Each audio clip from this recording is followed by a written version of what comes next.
जो जापान देश भारत के साथ पिछले कई सालों से अपने संबंध को मजबूत बनाए हुए हैं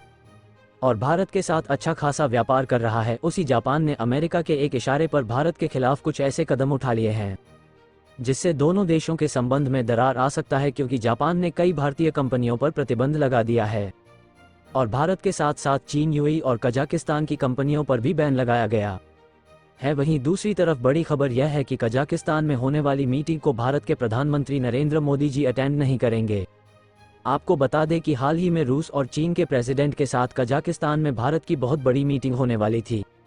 इसके अलावा ग्लोबल मीडिया के रिपोर्ट की माने तो पाकिस्तान अब रूस और भारत के बीच में कूदने की कोशिश कर रहा है, लेकिन पाकिस्तान शायद भूल चुका है कि भारत और रूस के बीच में कूदने से उसकी टांगें किस तरीके से टूट सकती हैं। इसके अलावा सऊदी अरब की तरफ से भारत की एक ऐसी इंडस्ट्री को अपना प्लांट सेटअप करने की मंजूरी मिल गई है जिससे भारत की जमकर कमाई होने वाली है। आज के इस वीडियो में भारत, जापान, रशिया, चीन, पाकिस्तान, यूएई और सऊदी अरब से जुड़ी कुछ ऐसी इंटरनेशनल खबरों पर चर्चा करेंगे जो कि भारत के नज़रिए से बेहद ही इंपॉर्टेंट है। लेकिन आगे बढ़ने से पहले इस वीडियो को एक लाइक करके चैनल को सब्सक्राइब जरूर कर लीजिए, क्योंकि यह आपके लिए 1 सेकंड का काम है, लेकिन इससे हमारी काफ़ी बड़ी मदद होती है। सबसे पहली और इम्पॉर्टेंट अपडेट की बात की जाए तो जापान, जो कि भारत का अभी तक पक्का सहयोगी रहा है, उसने चीन के खिलाफ हमेशा भारत का साथ दिया है, लेकिन अब जापान भारत के खिलाफ कुछ ऐसे फैसले ले चुका है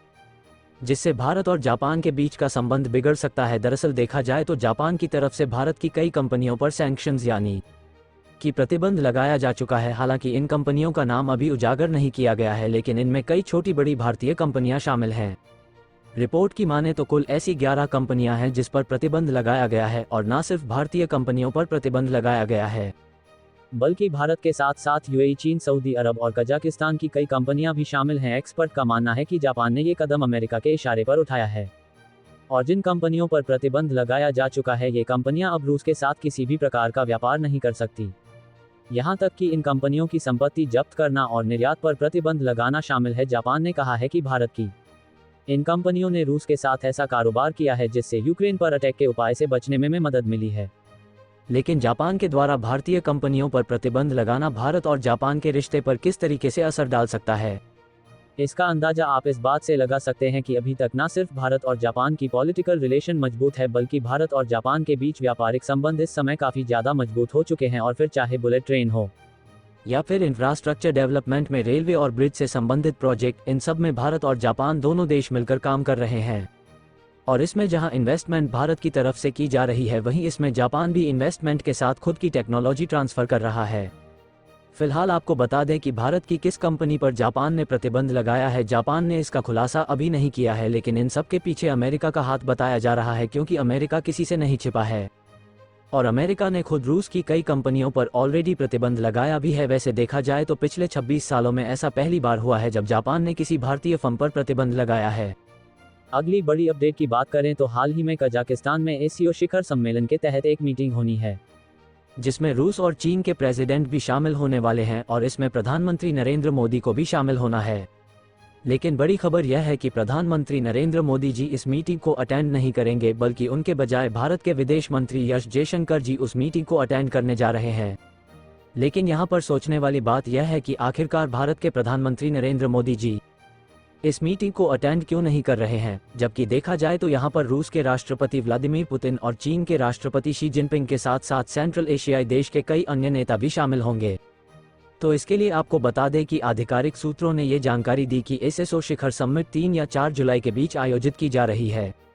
और इसी दिन भारत संसदीय सत्र की बैठक होने की भी उम्मीद है। इसलिए भारत के प्रधानमंत्री नरेंद्र मोदी जी ने वहां जाने से इनकार कर दिया। और अगले अपडेट की बात करें तो पाकिस्तान अब भारत और रूस के बीच में कूदने की कोशिश कर रहा है, यानी कि जहां भारत और रूस के बीच डायरेक्ट कनेक्टिविटी को लेकर चीन के द्वारा भारत पर प्रेशर किया जा रहा है, वहीं दूसरी तरफ INS-ATC यानी कि international north south transportation corridor में पाकिस्तान को शामिल होने का न्योता रूस के प्रेसिडेंट की तरफ से मिल चुका है। इसे समझने के लिए सबसे पहले आप इस मैप पर नज़र डालें। इस मैप में ये है हमारा भारत देश, और उत्तर पश्चिम दिशा में ईरान और अजरबैजान के बाद यहाँ पर मौजूद है विशाल लकाय रूस देश। लेकिन इस मैप में आपको भारत और रूस तो काफ़ी करीब दिख रहे हैं, जिससे जाहिर तौर पर भारत और रूस के बीच व्यापारिक रास्ता आसान होना चाहिए, लेकिन ऐसा बिल्कुल भी नहीं है। और इस मैप में आपको जो ब्लू लाइन दिखाई दे रही है, इस रास्ते से रूस और भारत के बीच सामानों का इंपोर्ट और एक्सपोर्ट किया जाता है, जिससे ट्रांसपोर्टेशन लागत काफ़ी ज़्यादा लग जाती है, क्योंकि रूस तक पहुंचाने के लिए डायरेक्टली यही एक समुद्री रास्ता है जो कि इस समय सबसे नज़दीक है, लेकिन वाकई में यह भारत और उसके बीच काफ़ी ज़्यादा दूरी बना देता है, जिससे ट्रांसपोर्टेशन लागत कई गुना बढ़ जाती है। इसी के समाधान के लिए भारत, रूस और ईरान ने मिलकर एक नया कॉरिडोर बनाने का फैसला लिया, जिस पर इस समय भारत और रूस की तरफ से तेजी के साथ काम किया जा रहा है। और इस मैप में आपको जो रेड लाइन दिख रही है यही है INSTC कॉरिडोर, जो कि भारत के मुंबई शहर को अरेबियन ओशियन से होते हुए ईरान और अजरबैजान के रास्ते सीधा रूस के मॉस्को शहर से जोड़ता है।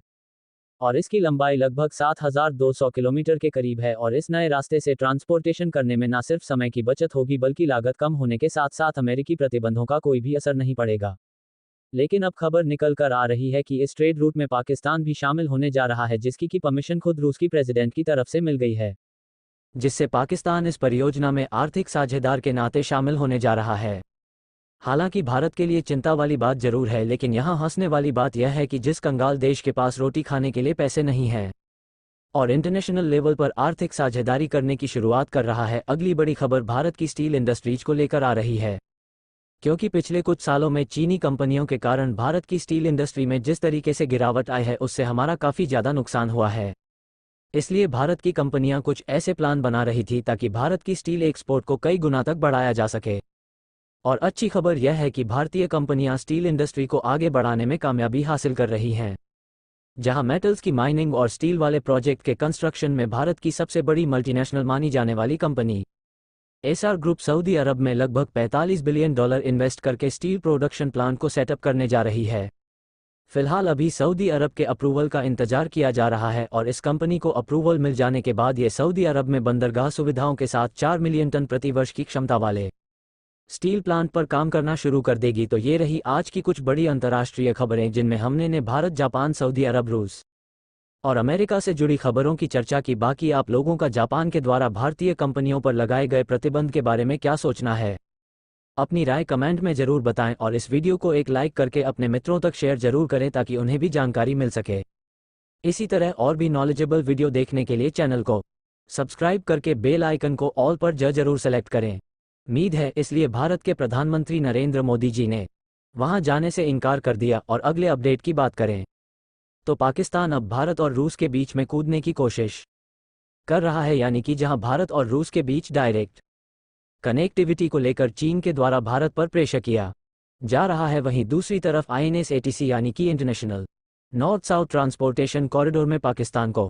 शामिल होने का न्योता रूस के प्रेसिडेंट की तरफ से मिल चुका है। इसे समझने के लिए सबसे पहले आप इस मैप पर नजर डालें। इस मैप में यह है हमारा भारत देश, और उत्तर पश्चिम दिशा में ईरान और अजरबैजान के बाद यहाँ पर मौजूद है विशाल